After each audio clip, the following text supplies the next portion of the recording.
So, different face, same dog. The reason that I'm here today is because actually Revelation 13 has impacted my life, literally in this moment, and as I've pondered it and studied it over time. So at this moment, we're nearing the end of Revelation.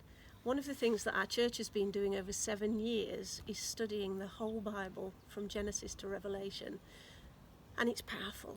But one of the things that it's taught me over the months, over the days, over the years, is that God has a big story. He's got a big story that he has been weaving since the creation. And actually, this big story, it matters. It matters to my life. It matters in the sense that when there are moments when my life is painful or confusing or difficult or turned upside down, and I think many people will be finding that in these coronavirus days, the way to find a sense of peace, the way to find a sense of certainty is to say, my goodness, my life exists within this greater story, the story that God has woven and will continue weaving, but that I'm part of. And one of the things that's true for so much of what God does is that he's with his people. He's with them. In the agony, in the fire, he is with them. But he never promises them an easy ride. He promises that he won't ever leave us or forsake us, but he doesn't say it's easy. And John, in chapter 13 of Revelation, I think there's a climax here. John's describing a cosmic battle and a local battle, a little bit akin with what we experience in our day. So the cosmic battle, there's a beast from the sea. Oh, she's off. There's a beast from the sea, Satan and God. It's the age-old, mighty cosmic battle. Satan has some power and he wreaks chaos and sorrow with it. He's powerful, but God is stronger. We then have the beast from the earth, the local battles, the way that the great dark forces of this universe play havoc with structures and societal norms that persecute God's people.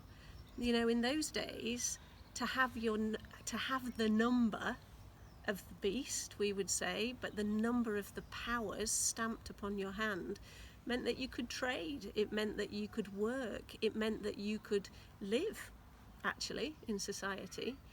The Christians had such a dilemma. Did they allow themselves to be stamped with that number? Because actually that number said, we worship Satan, in effect. We surrender to the emperor. We worship the principalities and powers over us.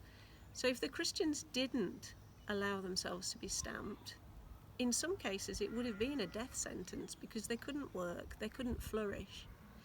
And the challenge to us today, I would say, is what are the things in our society, because they do exist, they are there, that are actually part of the kingdom of this world, which is corrupt, which is dark, which is anti-Jesus. And I guess we'll all have a take on that. My take is that I believe for us in the West, in my bit of the West at this time, we've been sold the lie of self-everything, self-independence, self-autonomy, selfishness, personal prosperity, greed. We've been sold the lie, and I think we in the churches have absorbed it, that we don't really need God, that we can do it ourselves. And to me, this great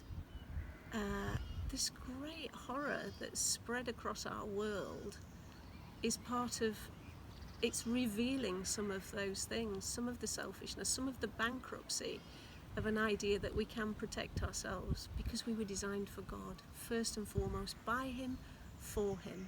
And what this says is, we can never do it on our own, and we should never sell ourselves down the line to the dark forces.